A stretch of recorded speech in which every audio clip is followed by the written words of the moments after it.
Taste the Daily. ಬೆಂಗಳೂರಿನಲ್ಲಿ ಸಿಬ್ಬಂದಿಯ ಗೆಡವಟ್ಟು ಪೌರ ಕಾರ್ಮಿಕರ ಪರದಾಟ. ಬರೋಬ್ಬರಿ 54 ಜನರಿಗೆ ಒಂದೇ ಡೇಟ್ ಆಫ್ ಬರ್ತ್. ಇದರಿಂದ 54 ಜನರ ಖಾಯಂ ನೇಮಕಾತಿ ಮೇಲೆ ಎಫೆಕ್ಟ್ ಆಗಿದೆ. ಡೇಟಾ ಎಂಟ್ರಿ ಮಾಡುವಾಗ ಸಿಬ್ಬಂದಿಯಿಂದ ಈ ಎಡವಟ್ಟಾಗಿರೋದು. ಎಲ್ಲರ ಡೇಟ್ ಆಫ್ ಬರ್ತ್ 19/4/1990 ಅಂತ ಉಲ್ಲೇಖ ಆಗಿದೆ. ಖಾಯಂ ನೇಮಕಾತಿ ಮಾಡಿ ಆದೇಶವನ್ನ ಹೊರಡಿಸಿತ್ತು ಸರ್ಕಾರ.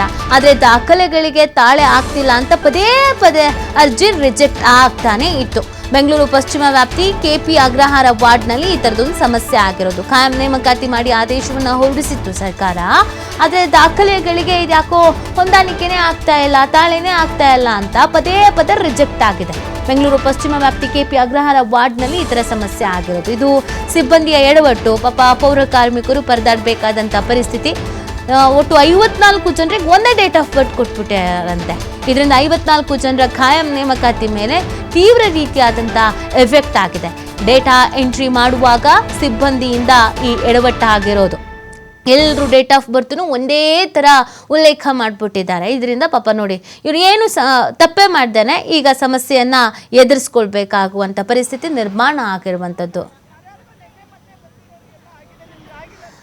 ಡೇಟಾ ಎಂಟ್ರಿ ಮಾಡುವಾಗ ಸಿಬ್ಬಂದಿಯಿಂದ ಈ ಒಂದು ಎಡವಟ್ಟಾಗಿರುವಂಥದ್ದು. ಯಾಕೆ ರಿಜೆಕ್ಟ್ ಆಗ್ತಿದೆ ಅಂತ ನೋಡಿದ್ರೆ 19/4/1990 ಎಲ್ಲರ ಡೇಟ್ ಆಫ್ ಬರ್ತ್, ಸುಮಾರು ಒಂದು 54 ಮಂದಿದು ಡೇಟ್ ಆಫ್ ಬರ್ತು ಇದೇ ಇದೆಯಂತೆ. ಎಂಟ್ರಿ ಮಾಡುವಾಗ ಬೇಕಾಬಿಟ್ಟಿ ಮಾಡಿರ್ತಾರೆ, ಇನ್ನೆಲ್ಲೋ ಗಮನ ಇಟ್ಕೊಂಡು ಮಾಡಿರ್ತಾರೆ. ಪಾಪ ಈಗ ನೋಡಿ ಇವರೆಲ್ಲ ನಿಂತು ಪರದಾಡಬೇಕಾದಂಥ ಪರಿಸ್ಥಿತಿ ಆಗ್ಬಿಟ್ಟಿದೆ. ಸೊ ಇದು ಕಂಪ್ಲೀಟ್ಲಿ ಸಿಬ್ಬಂದಿಯ ಎಡವಟ್ಟೇನೆ. ಸೊ ಹಾಗಾಗಿ ಇದಕ್ಕೆ ಸಂಬಂಧಪಟ್ಟಂತೆ ಈಗ ಸರಿ ಮಾಡ್ಕೊಳ್ಬೇಕಾಗತ್ತೆ, ಪರಿಹರಿಸಬೇಕಾಗತ್ತೆ. ಏನು ಮಾಡ್ಕೊಳ್ತಾರೆ, ಹೆಂಗೆ ಆ್ಯಕ್ಷನ್ಸ್ ತೆಗೆದುಕೊಳ್ತಾರೆ ಅನ್ನೋದು ನೋಡಬೇಕಾಗತ್ತೆ. ಮಾಹಿತಿ ನೀಡ್ತಾರೆ ನಮ್ಮ ಪ್ರತಿನಿಧಿ ಗಣೇಶ್. ಯಾಕೆ 54 ಜನರ ಖಾಯಂ ನೇಮಕಾತಿ ಮೇಲೆ ಇಷ್ಟರ ಮಟ್ಟಿಗೆ ಎಫೆಕ್ಟ್ ಆಗ್ತಿದೆ, ಎಲ್ಲಿ ಸಮಸ್ಯೆ ಆಯಿತು, ಈಗ ಏನು ಮಾಡ್ತಾರೆ, ವಾಟ್ ನೆಕ್ಸ್ಟ್ ಅಂತ?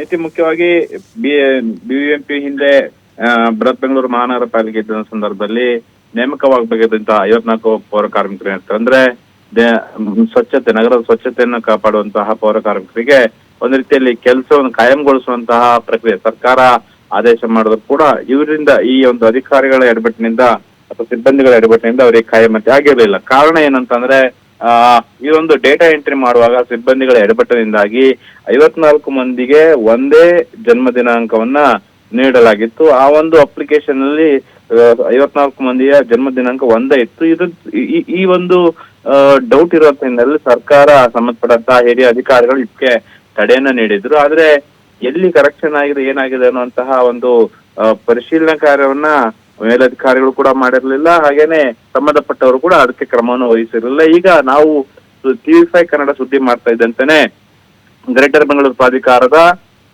ಏನು ವೆಸ್ಟ್ ಡಿವಿಷನ್ ಏನಿರುತ್ತೆ ಆ ಡಿವಿಷನ್ ಆಯುಕ್ತ ರಾಜೇಂದ್ರ ಅವರು ಕೂಡ ಏನಿರ್ತಾರೆ ಅವರು ಈ ಒಂದು ಪರಿಶೀಲನೆ ಮಾಡುವಂಥದ್ದು, ಒಂದು ಸಮಿತಿನ ರಚನೆ ಮಾಡುವಂತ ಪ್ರಕ್ರಿಯೆಗಳಿಗೆ ಈಗ ಚಾಲನೆ ನೀಡಿರುವಂತದ್ದು. ಎಲ್ಲಿ ಎಡವಟ್ ಆಗಿದೆ, ಯಾವ ಸಿಬ್ಬಂದಿಗಳಿಂದ ಅಚಾತುರ್ಯದಿಂದ ಈ ರೀತಿ 54 ಪೌರ ಕಾರ್ಮಿಕರ ಸಮಸ್ಯೆ ಆಗಿದೆ, ಹಾಗಾಗಿ ಅದನ್ನ ಪರಿಶೀಲಿಸುವಂಥದ್ದು. ಹಾಗೇನೆ ಒಂದೆರಡು ದಿನ ಅಂತಂದ್ರೆ ಮುಂದಿನ ಸೋಮವಾರ ಅಥವಾ ಮಂಗಳವಾರ ಹಾಗೆ ಅವರಿಗೆ ಕಾಯಮತಿಗೊಳಿಸುವಂತಹ ಪತ್ರವನ್ನು ಕೂಡ ನೀಡುವಂತಹ ಸಾಧ್ಯತೆಗಳು ಇರುವಂತದ್ದು. ಒಟ್ಟಾರೆ ಏನಂತಂದ್ರೆ ಎಲ್ಲೋ ಒಂದು ರೀತಿಯಲ್ಲಿ ರಾಜ್ಯ ಕಾಂಗ್ರೆಸ್ ಸರ್ಕಾರ ಈ ಹಲವು ಮಂದಿ ನೂರಾರು ಮಂದಿ ಪೌರ ಕಾರ್ಮಿಕರನ್ನು ಕಾಯಮತಿಯನ್ನು ಗೊಳಿಸಿರುವಂತದ್ದು. ಅದರಲ್ಲಿ ಇವರ ಪಟ್ಟಿಯಲ್ಲಿ ಇದ್ರೂ ಕೂಡ ಇದಕ್ಕೆ ಸಂಬಂಧಪಟ್ಟಂತಹ ಪೌರ ದಾಖಲಾತಿಗಳನ್ನು ನೀಡಿದ್ರು ಕೂಡ ಈ ಪಾಲಿಕೆಯ ಸಿಬ್ಬಂದಿಗಳ ನಿರ್ಲಕ್ಷ್ಯ ಏನಿದೆ ಅಥವಾ ಡೇಟಾ ಎಂಟ್ರಿ ಮಾಡುವಂತ ಸಂದರ್ಭದಲ್ಲಿ ತೆಗೆದುಕೊಳ್ಳುವಂತಹ ನಿರ್ಲಕ್ಷ್ಯ ಏನಿದೆ, ಈ ಒಂದು 54 ಮಂದಿಗೆ ಇನ್ನುವರೆಗೂ ಕೂಡ ಈಗ ಕಾಯಮತಿ ಆಗಿರ್ಲಿಲ್ಲ. ಅದಕ್ಕೆ ಬೇಕಾದಂತಹ ಸೌಲಭ್ಯಗಳು ಕೂಡ ಸರ್ಕಾರಿ ವೇತನ ಹಾಗೂ ಸೌಲಭ್ಯಗಳು ಕೂಡ ಈಗ ಸಿಗ್ತಿರ್ಲಿಲ್ಲ. ಈಗ ವರದಿ ಎಚ್ಚೆತ್ಕೊಂಡ ಸಂದರ್ಭದಲ್ಲಿ ಅಧಿಕಾರಿಗಳು ಕೂಡ ಈಗ ಅಲರ್ಟ್ ಆಗಿರುವಂತದ್ದು. Fine, thank you ಡೀಟೇಲ್ಸ್ಗಾಗಿ.